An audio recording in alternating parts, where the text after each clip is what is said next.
The men have entered the chat. I did what any real man would do. I ignored the problem until it went away. Oh, I'm so sorry, but my man won't let me go to Mexico. Welcome back to part 2 of our friendship breakup episode of the I'm Uncomfortable podcast, the podcast for people who want to be okay with being uncomfortable. We're your hosts, Vanessa and Melissa. And we are so excited to continue reading our submissions. And we apologize if we are not able to get to yours. As you can see, this is already a part 2. We're overwhelmed by the submissions. We love it. It shows that this is a relatable situation. It does. So hopefully, submit again for the next one. All right, now, the next series of stories, randomly, all have a common theme in them, and that is men. The men have entered the chat. They are involved now in one way, shape, or form. Mm-hmm. And I would love for you to kick us off, since this first one touches on an episode from earlier this season. Yeah. I hate that we're going back to this, but here we are again. This one is called, with the preamble by Vanessa, called Trapped in the Car with a Bulldog. And for those who watched our episode on toxic masculinity and toxic male influencers, Are the Men Okay? Are the men okay? They're not, apparently. They're still not. They're not. They're still not. But this story goes like this. I decided to go mountain biking with a friend I hadn't seen since before the pandemic. He was a chill dude before. I offered to pick him up and drive an hour to the spot. And 5 minutes into the car ride, I realized he went down the alpha male bulldog route, and I was in for a ride, pun intended. I appreciate this writing. He proceeded to repeat everything Andrew Tate said. Yikes. Mm-hmm. And I just listened in amazement to how anyone can fall down that snake pit. And so, after biking the trails and eating lunch with a tate-stan, I did what any real man would do. I ignored the problem until it went away.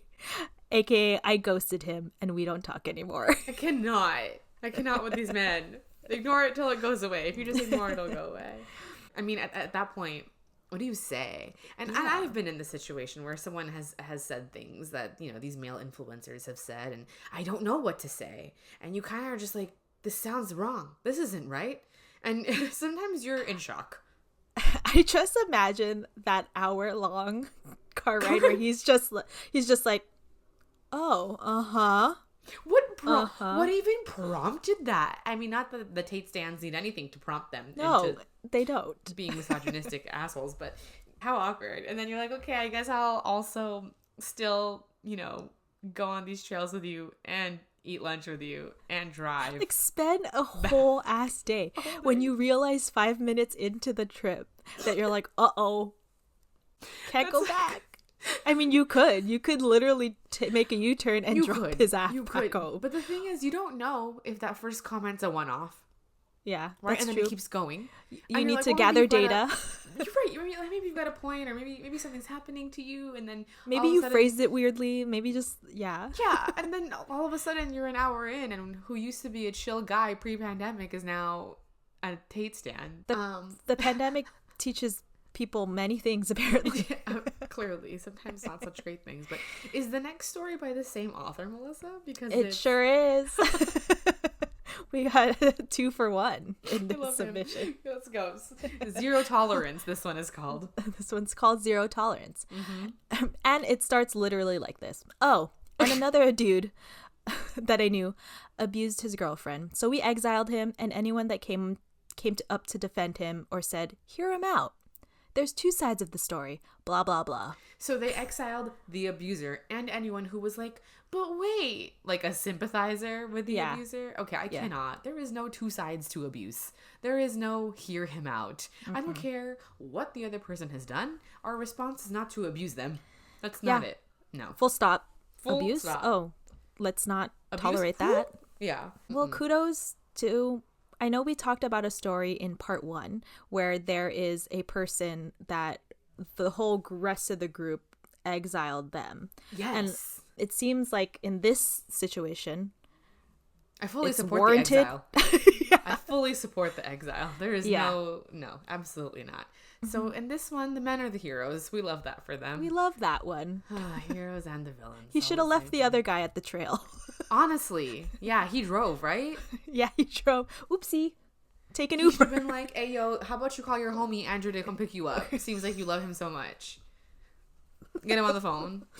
Oh my god. Hey, Drew, what you doing? Hey, Drew. They can Be a have bulldog riveting and do me a conversation. favor. Right. Come on, pick your dog up. Like, move. I cannot. We can make jokes until the day is done.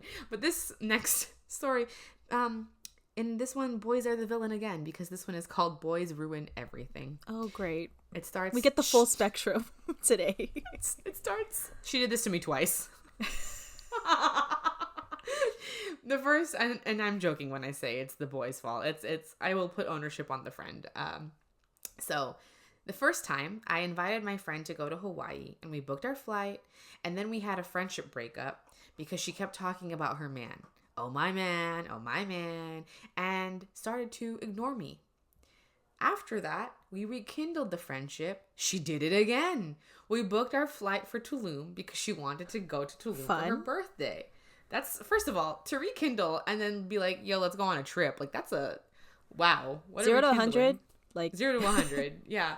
And then it says she got back with her ex. And then she was like, oh, I'm so sorry, but my man won't let me go to Mexico. And I was like, why is your man telling you where to go or not to go? I was so pissed at her. And then we stopped being friends. Can I just tell you what popped into my mind when you were reading this, when she said that they got back with her ex? Yeah. There was this video where it's the audio, and maybe I'll share this on our socials when this episode comes out. But essentially, it's one friend. She's like, it uses this audio where it's like, man, it's such an exhausting time, or like, wow, this week really did something to me. And she's just going through opening a trash bag, and she goes to her friend and puts it on top of her friend and like tosses her into the trash, because it says, when my friend says that she's going back with her ex, like for the second or third time, it's like, this exhausts me. She just throws her friend into the trash. Straight to jail. But that's rough. We don't want that then. Talk about allowing someone to dictate what you do and what you don't do, and in this case it's this man. Right. And the thing though too is, I'm glad this person didn't try to hold on to the friendship, because my friend Nat used to be like, if that's the island they want to be on, let them. Which, yeah, if that is the island that they are choosing to be on, nothing that you say or do is going to suddenly convince them that that's not a good idea. It's similar. It's another way of saying what Jillian has said to you, where it's many times. Like, you must accept that this is the journey that they must go on. That this is the lesson that they must learn. If it's getting back with, hate to say it, toxic man. Yeah. If it's going back to toxic man to learn round 2 of lessons. Right. Then so. Well, I think too, who are as long as they're safe, you know. Right. As long as no one's being physically harmed, who are we to say anything about the journey that they're on? Now, here we go. Another story. This one is, distance did not make the heart grow fonder. A friend of mine started dating this guy, and she was just always about him all the time. We would not see each other for a while, and finally, when we did, she would just be on her phone, not respecting our hangout. I hate that. I kind of distanced myself for a while. Then I reached out to her and told her how I was feeling, and she was like, oh, I totally understand. I'm so sorry. She apologized, but then she did a 180 and was like, well, actually... She didn't say anything. She just stopped sharing her location with me. I waited a few days. Then I replied back and was like, oh, I guess you don't want to be friends anymore, even though you apologized to me and said that you understood where I was coming from. And then she started saying that I don't respect her, and I was just using her for like always staying at her house or whatever. And I gave her receipts telling her how no, I've done this for you, done that for you, blah, blah, blah, blah, blah, blah, blah. And then, yeah, that was the end of that. Wow. I hadn't seen this one before. Surprise! Surprise indeed. Let me address my thoughts on the first half of this story. Because we already kind of hinted at what our feelings are. I've experienced this where am hanging out with someone one-on-one and they are just constantly on their phone. Yes. And I'm just like, is this not a good engaging conversation that we're having? Are you bored? Like, why are we even hanging out then? Right. Is the thoughts that go through my mind. And it's such a straight up disrespect of this supposed quality time that we're spending together as a friend. So I feel for that. And kudos to this person for calling them out on it, you know? And on the flip side, the person on the receiving end of this feedback was like, oh, I understand. Actually, nah. Nah, I don't understand. And it's your fault, actually. Instead of facing the feedback and taking it as constructive feedback and like an opportunity to grow, it's the opposite of what we were saying at the end of part 1, where it's like self-reflection. She's like, nah, I'm a self-deny. Right. I reflected, and actually, you're the problem. Because you're always using me. Like, what does that have to do with you being on your phone during a hangout? And so there was a study. I think I was reading a book on dating. I think it was Logan Urie's book, How Not to Die Alone or something. And she was talking about like phones. And apparently, like, even if your phone is on the table face down, it still creates some kind of communication barrier. It's a distraction still.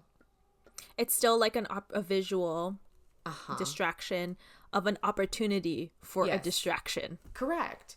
And if it's face up, that's even worse, because as soon as that screen lights up, then that person's attention. I personally hate it. I put my phone away when possible, especially if I'm not expecting a call or expecting a text. And I really find that it detracts from the moment. And I don't know if it's just because I got older, but I really have a hard time texting and talking. So if I have to reply to a text, I literally need to tell you, hold on.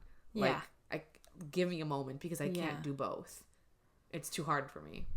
I've been in a situation where I think it was my brother that shared this with me. I don't know if this was a while back. I don't know if this is how he feels now, but I remember him telling me one time where he just was with his friend or whatever, and he just accepts that everyone's just going to be on their phone, like during hangouts and stuff. I'm like, wait, I challenged that and said, is that something you should accept? I feel like it's an issue. Are you guys actually talking to each other? Is this what men do when they hang out with each other? And then they come back home, and then their partner is like, oh, what did you guys talk about? And they're like, nothing. Because they really didn't. Because they really didn't. No, I don't think that's normal. No, that's not normal. And I'm like, wait, hold on. No, that's not how you that's not building a relationship, a friendship. I mean, I guess you can be in someone's presence and still... No, I'm not trying to justify this. I tried to figure out a way to have some sort of empathy for this, but no. There's just not. It's not. I don't even like it as a situation where I'm involved, let alone if it's like a group of us. And I notice it. I notice when people withdraw to their phones, and I sometimes have stopped talking. I'll just wait. I'll wait for them to be done, because you're not even listening. I'm going to have to repeat myself anyway, or whatever you say next is not going to be building off of whatever I'm trying to tell you. Yeah, it'll just be a random. Yeah, I will wait. And it sucks, but it's either I wait or I call it out or ask them to put their phone away, which, I mean, I could also do that, but yeah, it's a pet peeve. And so I understand that this friend was trying to advocate for their hangout, and it seems like did not go well. Yeah. Well, this next one I think takes us back to high school. Yeah. Let me read it. Let me read it for us. Family over friends? Question mark? Or okay. For you to decide. So, I broke up with a friend during my last year of high school. For anonymity purposes, names are changed and some other details. LOL. This friend, let's call her Maggie. So I've known Maggie since elementary school. and was always close with her because our last names were of the similar letter. In high school, because I can imagine that it's like whoever, they do it in alphabetical order for the kids. I can see that. Yeah. Okay, so in high school, Maggie dated a close guy friend of mine that was practically family, whom we'll call Leo. Maggie and Leo dated in high school. I was okay with it at first, and then something started to feel off. Both of them were part of my debut court.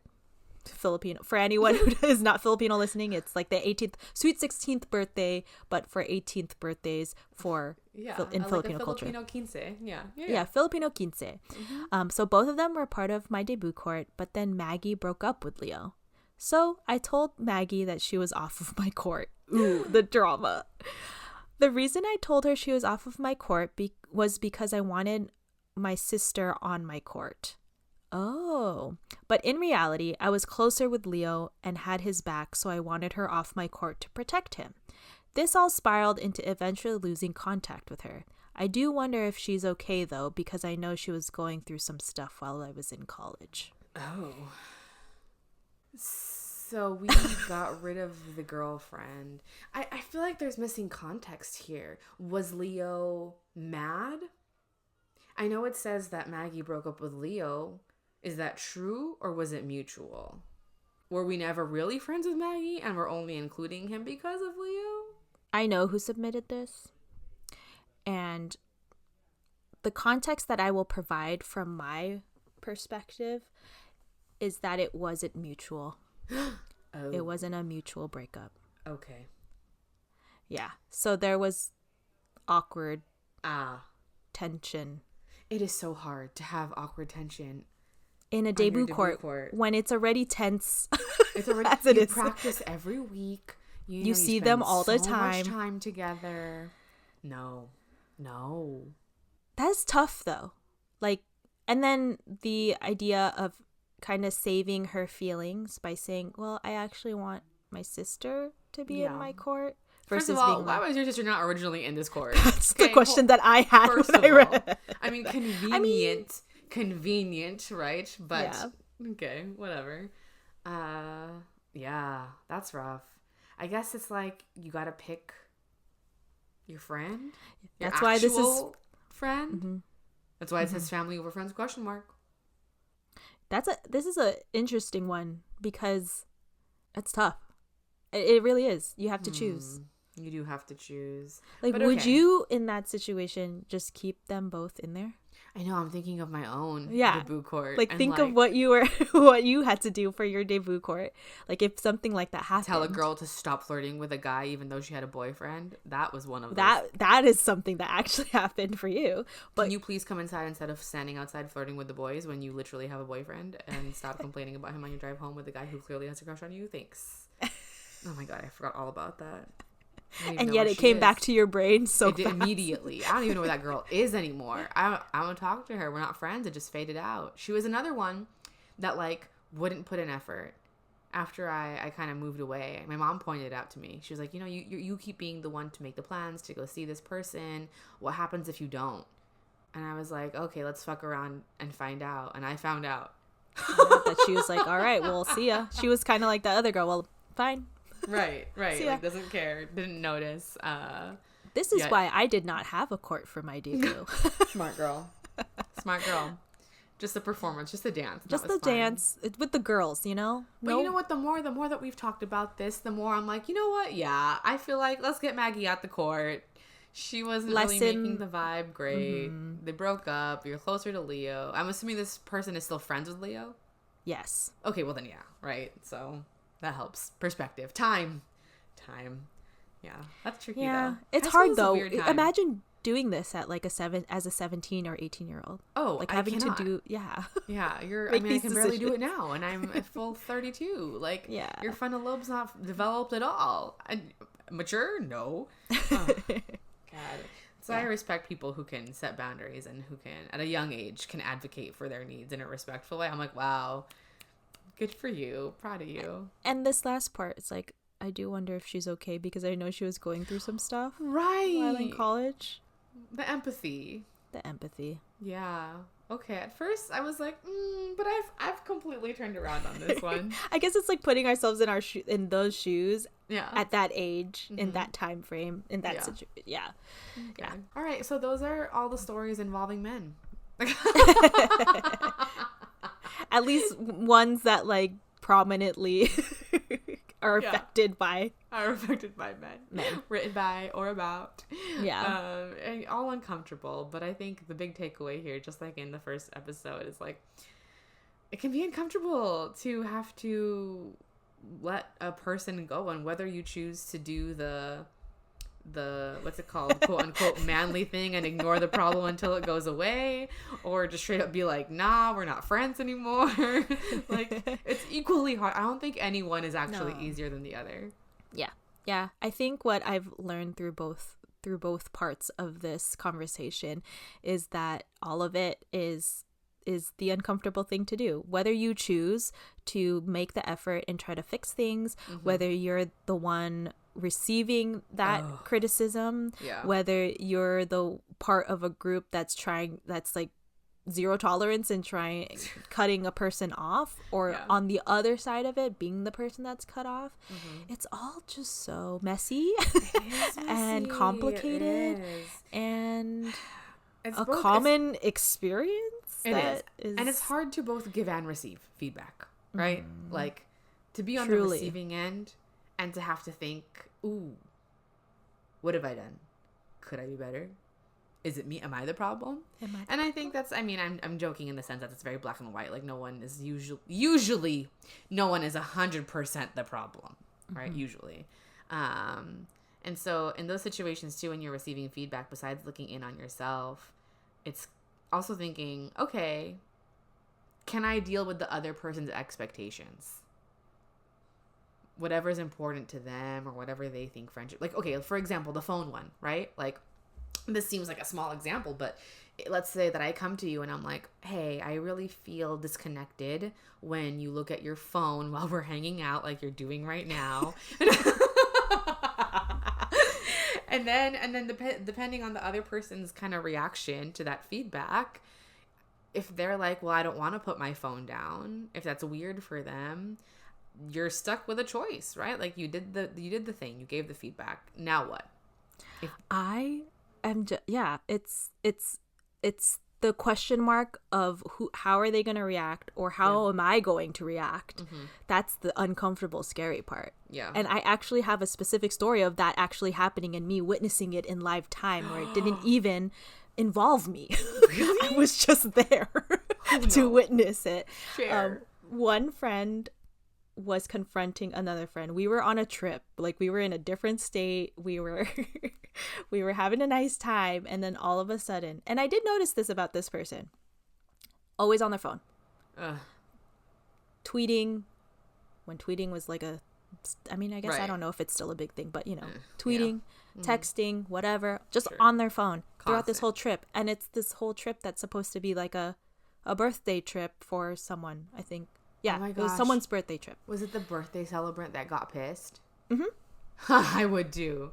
Yeah. So, I mean, I was noticing it, and I was like, oh, okay, well, I'm not gonna be the one to cause the drama on this person's birthday trip. Yeah, absolutely. I'm not. Absolutely. Yeah, I wasn't going to.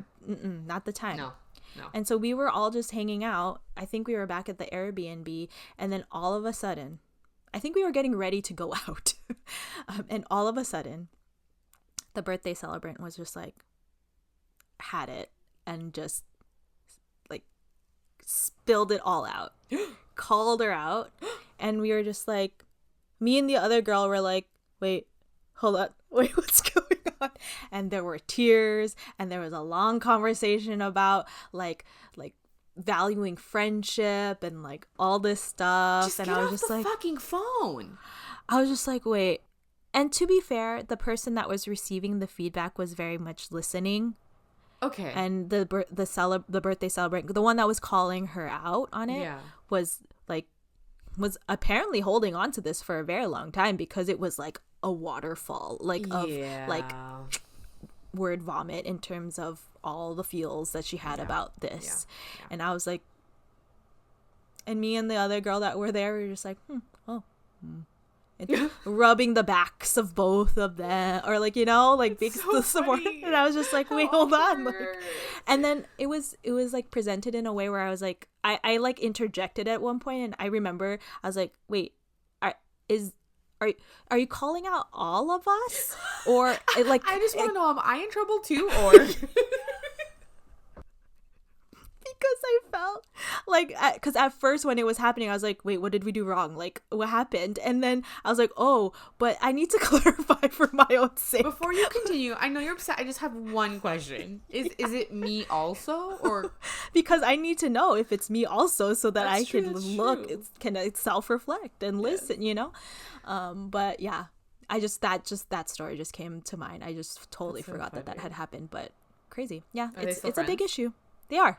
Okay, great. Love that. Yes, See, yeah. sometimes you go stronger from the conflict. Yes. That's yeah. hard too. I think it's like a different kind of hell to feel something about somebody, a friend especially, to keep holding it in and holding it in and never tell the other person and then explode. I feel like that's not worth it. I would rather say the thing, or at least try to say the thing. You know, give it a few chances, see what happens, Test different out the waters, try different. Yeah. But ultimately, if you never say anything, you kind of cannot blame the other person for not knowing Yeah. that it bothers you, basically. So it's give and take, like we keep saying. Communication. Exactly. Communicate. Yeah.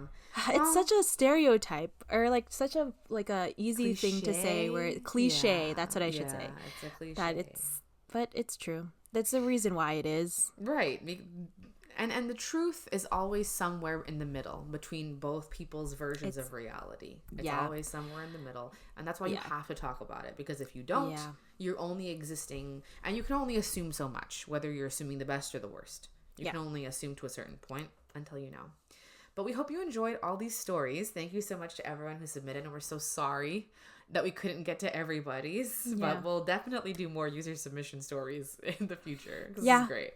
I definitely think this is the community that we're talking about. Yes. Like, hearing each other's commonalities in the very unique situations that we go through. It's finding that through line. So thank you, like Vanessa said, for submitting all of your stories. And thank you all. If you didn't submit a story but you're listening, thank you to you too for listening to another episode of the I'm Uncomfortable podcast. So be sure to follow us on Instagram and TikTok on I'm uncomfortable.podcast. On TikTok, we post some unhinged clips sometimes, some extra clips from the episode that you may not see on our Instagram. That is true. We try to do some funny little trendy things that the kids are doing on TikTok sometimes. So if you want to see see some of that, get on the TikToks. And if you want to see our beautiful smiling faces and laughing faces, you can watch us on YouTube at I'm Uncomfortable Podcast, where we post our video versions of our episodes. And if you want to be part of the exclusive I'm Uncomfortable Club, we have a Facebook group where you get to see our episodes one full day early. Oh my gosh. And then you can talk to your friends and be like, I get to see the episodes one day early. Do you? Listened. Yeah, I already listened. Anyways. And lastly, of course, we're available on all of the podcast platforms. So Spotify, Apple Podcasts, Google, wherever. And we release new episodes every week. So we will see you then.